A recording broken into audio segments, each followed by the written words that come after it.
3 greedy men believed they had found the perfect victim.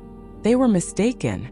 In a small village, deep in the Black Forest, beside the mighty Rhine River, there lived an old woodcutter, whose honesty and quiet wisdom were known throughout the region. He had labored with his axe for decades, felling trees and carving simple wooden tools that served farmers and merchants alike. His hands were calloused from 60 years of work, his back bent but unbroken, his eyes holding the kind of sharpness that comes not from youth, but from surviving every trick the world has ever tried to play. In his later years, he was blessed with a son who had lately grown into manhood, eager, honest, and completely untested by the world's deceptions. One evening, the son approached his father with a request that had long weighed upon his heart. "Father," he said, standing in the doorway of their modest cottage, "I wish to marry. Find me a good wife." The old woodcutter studied his son with gentle but penetrating eyes. He set down the spoon with which he had been stirring the evening stew and wiped his hands on his worn tunic. "I do not yet have sufficient means for a proper wedding feast and to set up a new household," he replied, his voice carrying the gravel of age and authority. "But here is what you must do. Tomorrow, take our cow to the market town. If you secure a fair price, 50 gold coins, no less, I will know you possess the judgment necessary for such decisions, and we shall use the gold to prepare for your marriage. But listen well, my son, trust your own eyes above the words of strangers. A man who doubts himself is already half defeated." The son departed at dawn, leading the cow along the dusty road that wound through the forest toward town. By mid-morning, he reached the marketplace, a bustling square filled with merchants crying their wares, farmers selling produce, and travelers from distant lands haggling over spices and cloth. He paused at a crossroads, securing the animal to a wooden post nearby. While he surveyed the bustle of commerce, his heart light with anticipation, a man approached with quick, purposeful steps. He was dressed in fine clothes that seemed slightly too fine for a simple market day, and his smile did not quite reach his calculating eyes. "Sir," he said, gesturing toward the cow, "how much for this sheep?" The young man laughed, startled by what he assumed must be a jest. "Can you not distinguish between a cow and a sheep?" He replied good-naturedly, "This is our cow, and her price is 50 gold coins."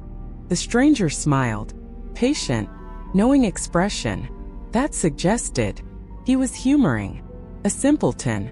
"If this is truly a cow, ask whatever you wish," he said softly, leaning closer. "Yet in my eyes, it is plainly a sheep. Indeed, were someone to offer 50 coins for such an animal, I would gladly pay 60, for I have a particular fondness for the breed." With that, he walked away, shaking his head as if at the foolishness of country folk, leaving the young woodcutter faintly troubled, unaware that he had encountered the first of 3 fraudsters working in concert. Soon a second man approached, then a third, and another, until a stream of strangers surrounded the bewildered youth. Each wore different clothes, spoke with different accents, played different roles, yet each insisted, with absolute certainty, "Brother, this is a fine sheep. What do you ask for it? What breed is she? How many seasons has she given wool?" The repetition wore upon the young man's certainty like water upon stone. He examined the animal again and again, its horns, its hooves, the familiar pattern of its hide that he had known since childhood. Yet doubt crept into his mind, like fog over water. If so many educated men of the city, with their fine clothes and confident speech, saw a sheep, perhaps his own eyes had deceived him. Perhaps his father, in his age, had mistaken the creature's nature. Perhaps he himself had never truly looked. Finally, when his confidence had been thoroughly eroded, he addressed one of the men, a tall fellow with a kindly face, who seemed the most reasonable of the lot. "Tell me," he asked, his voice barely above a whisper, "what will you give for it?" The trickster spoke with the gentle condescension of one instructing a simple rustic, placing a sympathetic hand on the young man's shoulder. "You have come from the village and do not know our city's ways," he said sadly. "Your sheep is thin and poorly fed. Her will coarse, yet I wish to help you. I can offer 6 gold coins, more than she is worth, truly, but I cannot bear to see a country boy cheated further by his own ignorance." Immediately, another voice called from the crowd, "I will give 7. A third pressed forward, then an 11th, the bidding rising in a carefully orchestrated frenzy that seemed to the confused youth like miraculous generosity. The young woodcutter, delighted by this apparent kindness and relieved to escape with any profit at all, accepted the 10 coins. Only later, walking home with his diminished profit, did he purchase 5 coins worth of goods. His mother had requested spend 2 on a meal that tasted of ashes in his mouth, and pocket the remaining 3 for his return journey. Each step away from the market made the transaction feel more wrong, yet he could not name why. When he reached home, his father met him at the threshold, his face hopeful. In the twilight, "Son, did you sell the cow?"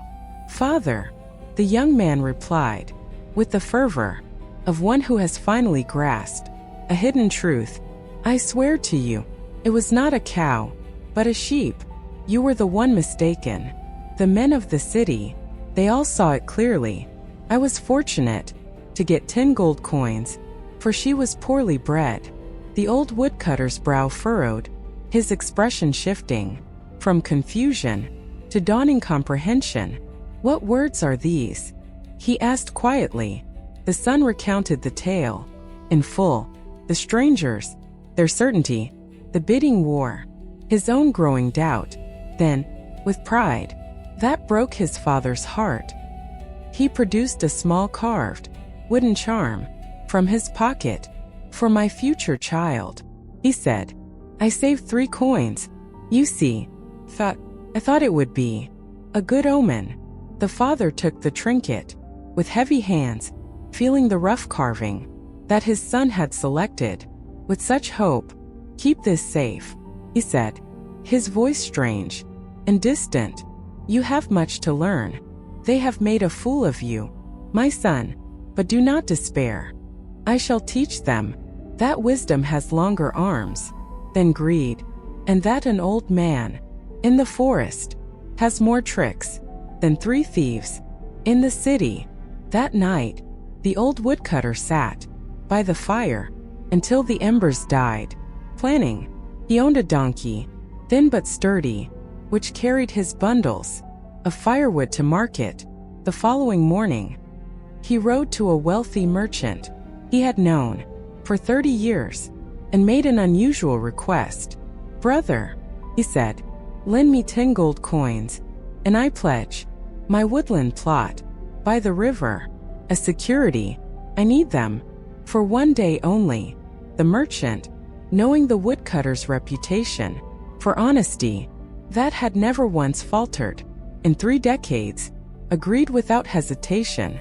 With the coins secured in a leather pouch beneath his tunic, the old man rode directly to the quarter where the 3 fraudsters lodged, a disreputable inn near the tanneries. He found them gathered in conversation, counting their previous day's profits, their eyes lighting with predatory interest. At the sight of his donkey, tied outside, the woodcutter dismounted and approached them with the humility of one seeking favor. His shoulders stooped more than usual, his voice quavering. "My friends," he said, "might you spare some hay for my donkey? Our journey is long, and there will be no fodder upon the road until evening." As the men hurried to oblige, eager to see what profit this foolish old rustic might offer, the woodcutter slipped the 10 gold coins from his pouch into the donkey's mouth. When the animal caught the scent of the fresh hay the men brought, it stamped and brayed with such vehement joy that the coins tumbled from its lips onto the dust, glinting in the morning sun. The old man bent with practiced speed, gathering the gold and secreting it in his pockets. With a furtive glance, he delivered a sharp kick to the donkey's flank and spoke with bitter irritation, loud enough for all to hear. "Wretched beast, why are you late with your tribute today? There were 1,000 necessities in the market, and as always, you prove lazy and disobedient." The fraudsters exchanged glances of pure astonishment, their greed immediately overwhelming their suspicion. Then they drew together, whispering with fevered intensity, while the old man pretended not to notice. "This is no ordinary donkey," the first hissed. "It manufactures gold. We must possess it, whatever the cost." They surrounded the woodcutter with protestations of sudden friendship, their earlier haughtiness replaced by unctuous concern. "Old man," the chief fraudster said, placing an arm around his shoulders, "take what you need, buy whatever goods you desire, but give us this donkey. We will pay from our hearts, from our very souls. It is clearly too much trouble for a man of your years." The woodcutter shook his head, his face a mask of reluctance and confusion. "This donkey represents my life's labor," he said, his voice breaking.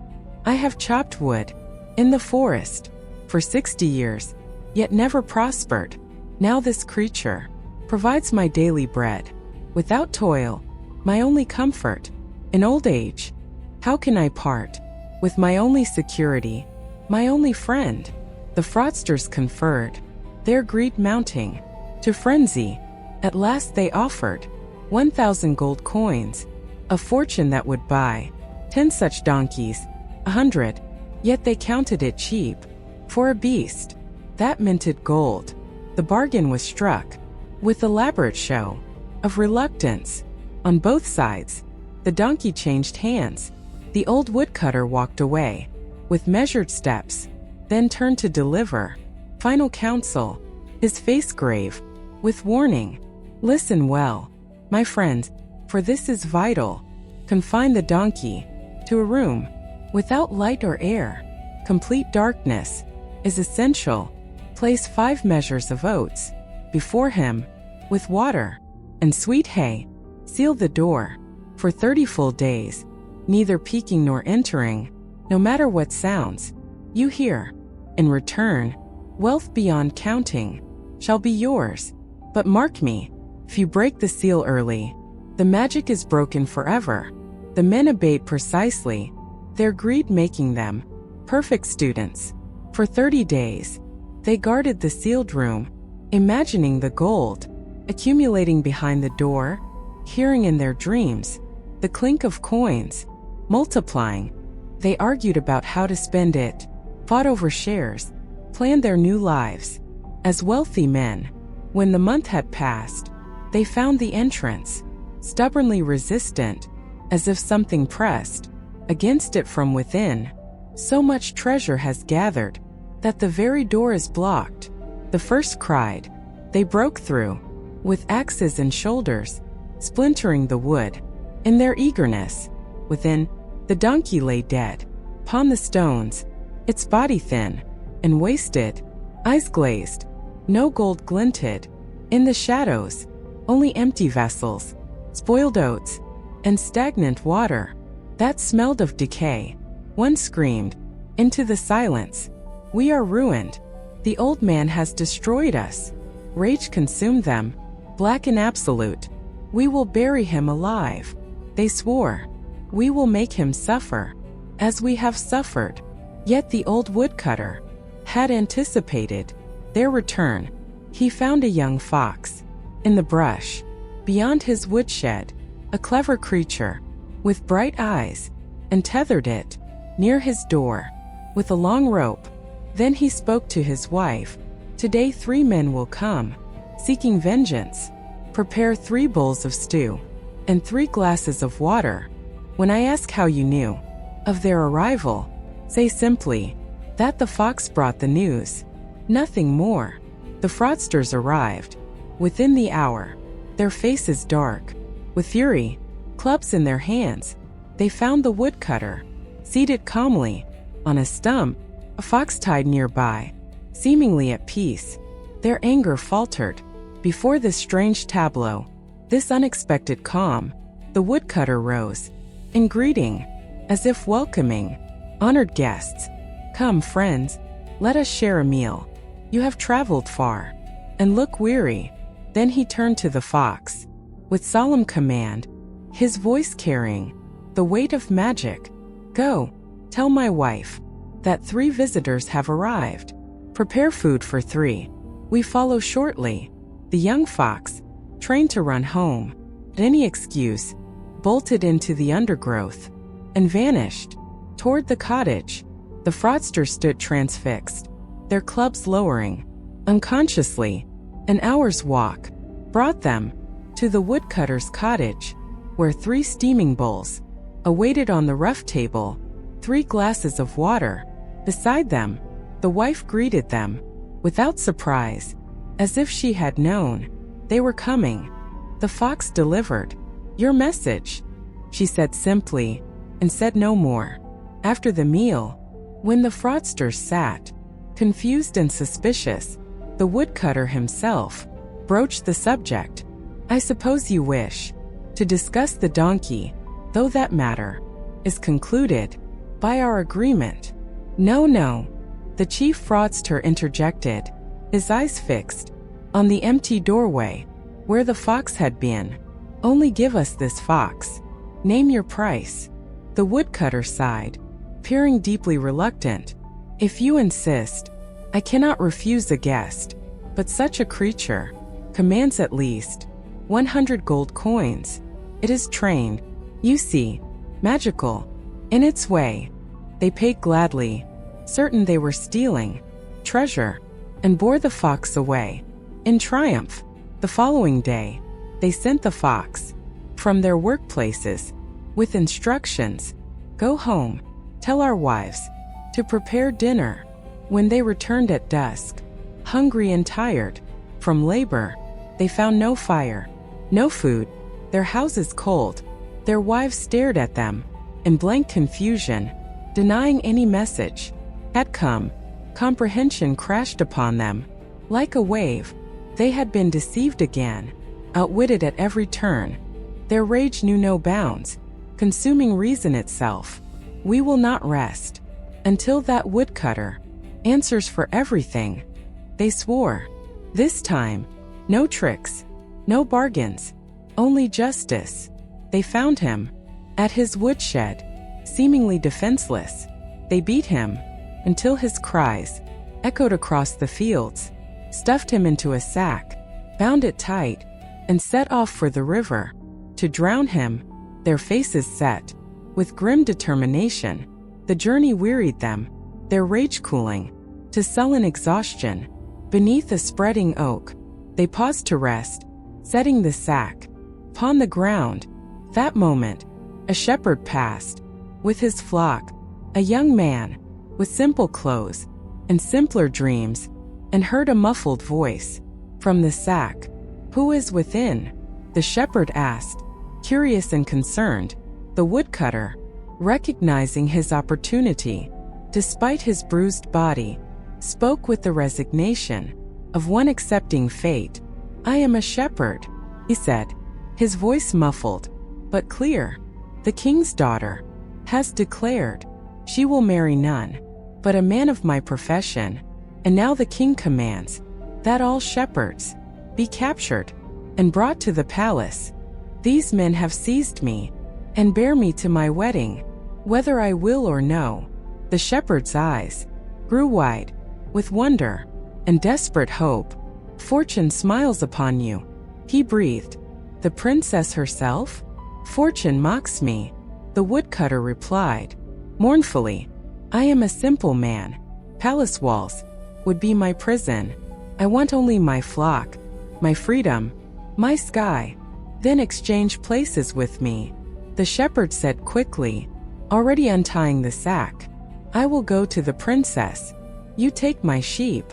The shepherd needed no further persuasion. He crawled inside eagerly, and the woodcutter secured it with swift knots, whispering encouragement. Then he gathered the shepherd's rope and flock and melted into the twilight, limping but free. After some time, the fraudster stirred, lifted the burden, and hurled it into the river's current with satisfaction. At last, one said, "Our account is settled." They returned to town by the main road, their spirits light, already planning how to spend the gold they imagined they had saved by eliminating the old man. Yet as they neared the gates, they froze in disbelief. Approaching from the opposite direction came the old woodcutter, serene as a saint, driving a substantial flock of sheep before him, his bruises hidden, his step steady. "How does this man live?" they cried, their voices breaking. The woodcutter smiled, leaning upon his staff. "When you cast me into the water, the current bore me to a distant shore. A local lord discovered me, and, when I explained my circumstances, bestowed these sheep upon me as consolation for my troubles." The fraudsters stared at the animals with naked longing, their greed rekindling. "Despite everything, perhaps we should seek this lord ourselves," one suggested. "Why not?"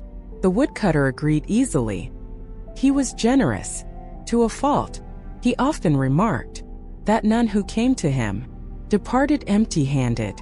"You might receive far more than I, for you are younger, stronger, more deserving." Their delight knew no bounds. The woodcutter prepared his final deception with the patience of 60 years. "Listen carefully, for this is the secret. When I reached him, I leaped into the river at a particular spot. If fortune favors you, a hand will rise from the water and signal. Should you see this sign, know that wealth awaits below. Otherwise, do not jump, for the magic only works for the worthy." The three men hastened to the riverbank, shoving each other in their eagerness. The first plunged in without hesitation. The second, seeing his companion flailing, crying out in what he thought was joy, cried, "He waves! Fortune summons us!" and leaped after him. The third followed without hesitation, certain they were being welcomed to treasure. Thus all three sank beneath the surface, their greed finally and fully rewarded, and none saw them rise again. The old woodcutter gathered the sheep, his compensation for injuries suffered, and wisdom tested, and drove them home. He visited the merchant who had trusted him with the 10 gold coins, repaying the debt with interest and gratitude, explaining only that the lesson had been worth the price. Then he arranged his son's marriage to a maiden from a neighboring village, a girl whose practical nature complemented the young man's hopeful temperament, and who taught him to trust his own eyes. And so the woodcutter, his son, and the new bride lived out their days in modest prosperity, neither wealthy nor wanting, wise enough to recognize that the greatest treasures are those no trickster can steal: trust, love, and the sharp wit that comes from learning that the world is full of wolves in sheep's clothing, waiting for the lamb who doubts himself.